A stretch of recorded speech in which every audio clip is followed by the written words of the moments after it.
जय संतोषी माता। आज शारदीय नवरात्रि का दूसरा दिन है और आज शुक्रवार है।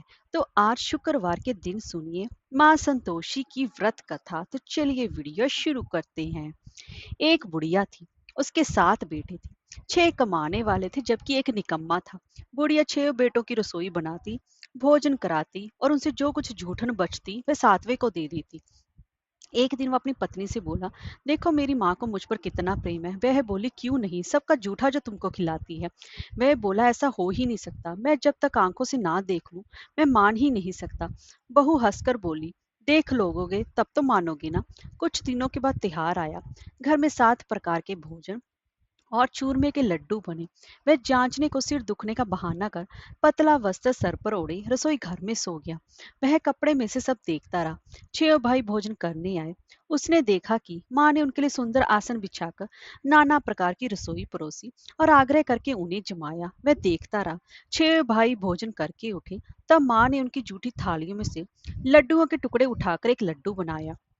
जूठन साफ कर बुढ़िया माँ ने उसे पुकारा, बेटा 6 भाई भोजन कर गए, अब तू ही बाकी है, उठ, तू कब खाएगा। वह कहने लगा, माँ मुझे भोजन नहीं करना, मैं अब प्रदेश जा रहा हूँ।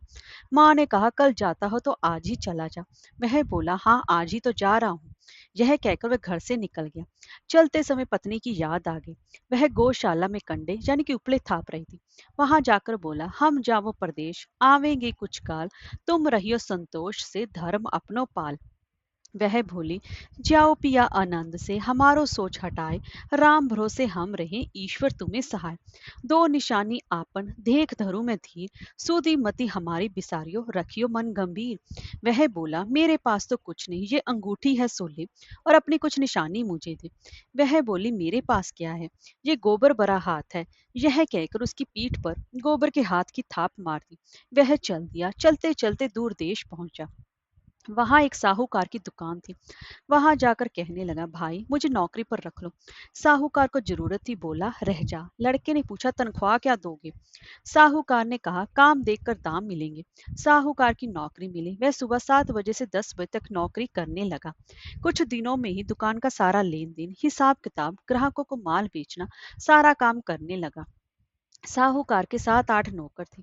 वे सब चक्कर खाने लगे, ये तो बहुत होशियार बन गया। सेठ ने भी काम देखा और 3 महीने में ही उसे आधे मुनाफे का हिस्सेदार बना लिया। वह कुछ वर्ष में ही नामी सेठ बन गया और मालिक सारा कारोबार उस पर छोड़कर चला गया। इधर उसकी पत्नी को सास ससुर दुख देने लगे। सारी गृहस्थी का काम करा के उसे लकड़ी लेने जंगल में भेजते। इसी बीच घर के आटे से जो भूसी निकलती उसकी रोटी बनाकर रखती जाती और फूटे नारियल की नरेली में पानी। एक दिन वह लकड़ी लेने जा रही थी तो रास्ते में बहुत सी स्त्रियां संतोषी माता का व्रत करती दिखाई दी। वहां वह खड़ी होकर कथा सुनने लगी और पूछा, बहनों तुम किस देवता का व्रत करती हो और उसके करने से क्या फल मिलता है। यदि तुम इस व्रत का विधान मुझे समझाकर कहोगे तो मैं तुम्हारा बड़ा एहसान मानूंगी। तब उनमें से एक स्त्री बोली कि सुनो, ये संतोषी माता का व्रत है। इसके करने से निर्धनता दरिद्रता का नाश होता है और जो कुछ मन में कामना हो सब संतोषी माता की कृपा से पूरी होती है। तब उसने उससे व्रत की विधि पूछी। वह भक्तनी स्त्री बोली, 1.25 आने का गुड़ चना लेना, इच्छा हो तो 5.25 आने का लेना या 1.25 रुपये का भी सहूलियत के अनुसार लाना। बिना परेशानी और श्रद्धा में प्रेम से जितना भी बन पड़े सवाया लेना। प्रत्येक शुक्रवार को निराहार रहकर कथा सुनना। इसके बीच कर्म टूटे नहीं, लगातार नियम पालन करना। सुनने वाला कोई ना मिले तो घी का दीपक जलाकर उसके आगे या जल के पात्र को सामने रखकर कथा कहना। जब कार्य सिद्ध ना हो तो नियम का पालन करना और कार्य सिद्ध हो जाने पर व्रत का उद्यापन करना। 3 मास में माता फल पूरा करती है। यदि किसी के ग्रह खोटे भी हो तो भी माता वर्ष भर में कार्य सिद्ध करती है। फल सिद्ध होने पर उद्यापन करना चाहिए, बीच में नहीं। उद्यापन में 2.5 सेर आटे का खाजा अथा इसी परिमाण से खीर तथा चने का साग करना। 8 लड़कों को भोजन कराना। जहां तक मिले देवर जेठ भाई बंधु के हों, ना मिले तो रिश्तेदारों पास पड़ोसियों को बुलाना। उन्हें भोजन कराकर यथाशक्ति दक्षिणा दे माता का नियम पूरा करना। उस दिन घर में खटाई ना खाना। यह सुन बुढ़िया के लड़के की बहू चल दी। रास्ते में लकड़ी के बोझ को बेच दिया और उन पैसों से गुड़ चना ले माता के व्रत की तैयारी कर आगे चली और सामने मंदिर देखकर पूछने लगी, ये मंदिर किसका है। सब कहने लगे, संतोषी माता का मंदिर है। यह सुनकर माता के मंदिर में जाकर चरणों में लौटने लगी। दीन हो विनती करने लगी, माँ मैं निप्ट अज्ञानी हूँ, व्रत के कुछ भी नियम नहीं जानती। मैं दुखी हूँ, हे माता, हे जगत जननी, मेरा दुख दूर कर, मैं तेरी शरण में हूँ। माता को दया आई। एक शुक्रवार बीता कि दूसरे को उसके पति का पत्र आया और तीसरे शुक्रवार को उसका भेजा हुआ पैसा पहुंचा। यह देख जेठ जिठानी मुंह सिकोड़ने लगे। लड़के ताने देने लगे। काकी के पास पत्र आने लगे, रुपया आने लगा। अब तो काकी की खातर बढ़ेगी। बेचारी सरलता से कहती, भैया कागज आवे रुपया आवे, हम सबके लिए अच्छा है। ऐसा कहकर आंखों में आंसू भरकर संतोषी माता के मंदिर में मातेश्वरी के चरणों में गिरकर रोने लगी। माँ मैंने तुमसे पैसा कब मांगा है? मुझे पैसे से क्या काम है? मुझे तो अपने सुहाग से काम है। मैं तो अपने स्वामी के दर्शन मांगती हूँ। तब माता ने प्रसन्न होकर कहा, जा बेटी, तेरा स्वामी आएगा। यह सुनकर खुशी से बावली होकर घर में जा काम करने लगी। अब संतोषी माँ विचार करने लगी, इस भोली पुत्री को मैंने कह तो दिया कि तेरा पति आएगा, लेकिन कैसे? वह तो इसे स्वप्न में भी याद नहीं करता। उसे याद दिलाने को मुझे ही जाना पड़ेगा। इस तरह माता जी उस बुढ़िया के बेटे के पास जाकर स्वप्न में प्रकट हो कहने लगी, साहूकार के बेटे सो रहा है या जागता है? वह कहने लगा, माता सोता भी नहीं और जागता भी नहीं। कहो क्या किया है? माँ कहने लगी, तेरे घर बार कुछ है कि नहीं? वह बोला, मेरे पास सब कुछ है, माँ बाप है, बहू है, क्या कमी है? माँ बोली, भोले पुत्र, तेरी बहू घोर कष्ट उठा रही है। तेरे माँ बाप उसे परेशानी दे रहे हैं। वह तेरे लिए तरस रही है, तो उसकी सुध ले। वह बोला, हाँ माता जी, ये तो मालूम है, परंतु जाऊं तो कैसे? परदेश की बात है, लेन देन का कोई हिसाब नहीं, कोई जाने का रास्ता नहीं आता, कैसे चला जाऊं? माँ कहने लगी, मेरी बात मान, सवेरे नहा धोकर संतोषी माता का नाम ले, घी का दीपक जला, दंडवत कर दुकान पर जा बैठ। देखते देखते तेरा सारा लेन देन चुक जाएगा, जमा का माल बिक जाएगा। सांझ होते होते धन का भारी ढेर लग जाएगा। अब बूढ़े की बात मानकर वह नहा धोकर संतोषी माता को दंडवत, घी का दीपक जला दुकान पर जा बैठा।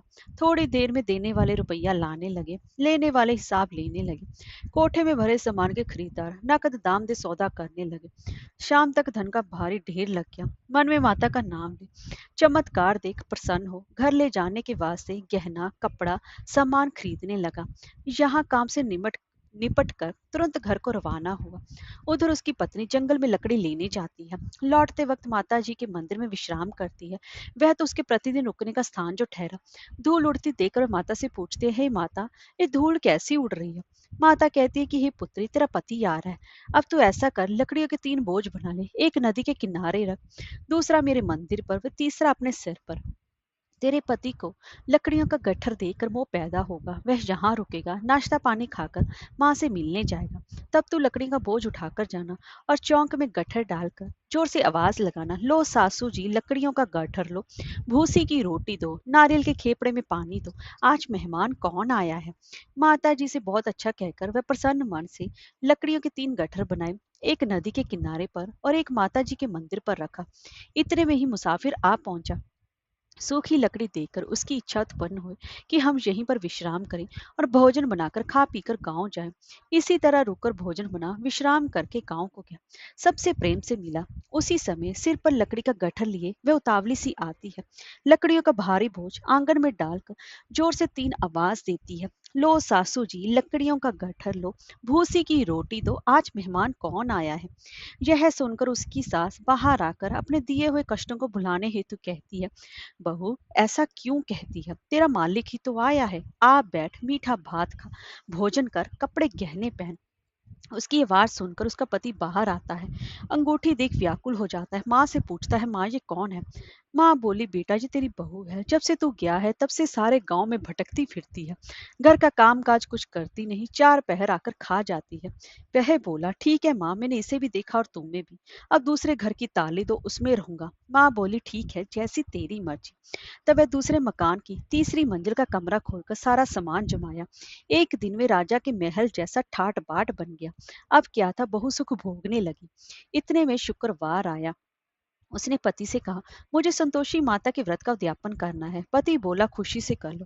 वे उद्यापन की तैयारी करने लगे। जिठानी के लड़कों को भोजन के लिए कहने के उन्होंने मंजूर किया, परंतु पीछे से जिठानी ने अपने बच्चों को सिखाया, देखो भोजन के समय खटाई मांगना, जिससे कि उसका उद्यापन पूरा ना हो। लड़के जीमने आए, खीर खाना पेट भर खाया, परंतु बाद में खाते ही कहने लगे, हमें खटाई दो, खीर खाना हमको नहीं भाता, देखकर अरुचि होती है।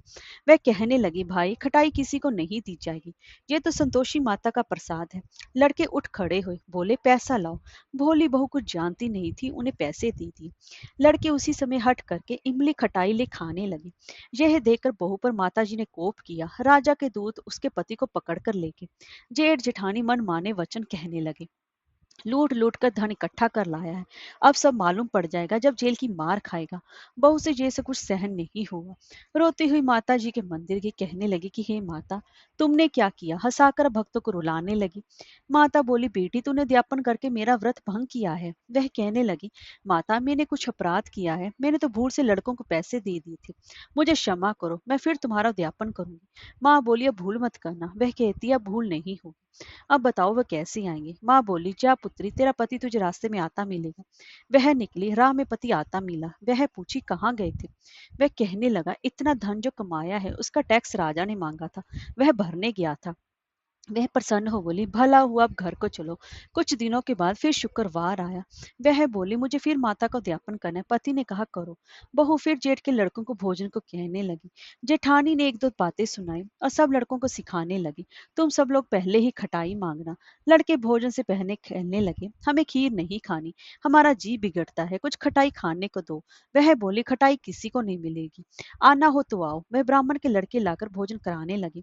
यथाशक्ति दक्षिणा की जगह एक एक फल उन्हें दिया। संतोषी माता प्रसन्न हुई। माता की कृपा होते ही नवमे मास में उसके चंद्रमा के समान सुंदर पुत्र प्राप्त हुआ। पुत्र को पाकर प्रतिदिन माता जी के मंदिर को जाने लगी। माँ ने सोचा, ये रोज आती है, आज क्यों ना इसके घर चलो। ये विचार कर माता ने भयानक रूप बनाया। गुड़ चने से सना मुख, ऊपर सूंड के समान होठ, उस पर मक्खियां भिनभिना रही थी। देली पर पैर रखते ही उसकी सांस चलाई। देखो रे, कोई चुड़ैल डाकिन चली आ रही है, लड़को इसे भगाओ, नहीं तो किसी को खा जाएगी। लड़के भगाने लगे, चिल्लाकर खिड़की बंद करने लगे। बहू रोशनदान में से देख रही थी। प्रसन्नता से पगली बन चिल्लाने लगी, आज मेरी माता जी मेरे घर आई है। वह बच्चे को दूध पीने से हटाती है। इतने में ही सास का क्रोध फट पड़ा। वह बोली, क्या उतावली हुई है, बच्चे को पटक दिया। इतने में माँ के प्रताप से लड़के ही लड़के नजर आने लगे। वह बोली, माँ, मैं जिसका व्रत करती हूँ ये संतोषी माता है। सबने माता जी के चरण पकड़ लिए और विनती कर कहने लगे, हे माता, हम मूर्ख हैं, अज्ञानी है, तुम्हारे व्रत की विधि हम नहीं जानते। व्रत भंग कर हमने बड़ा अपराध किया है। जग माता, आप हमारा अपराध क्षमा करो। इस प्रकार माता प्रसन्न हुई।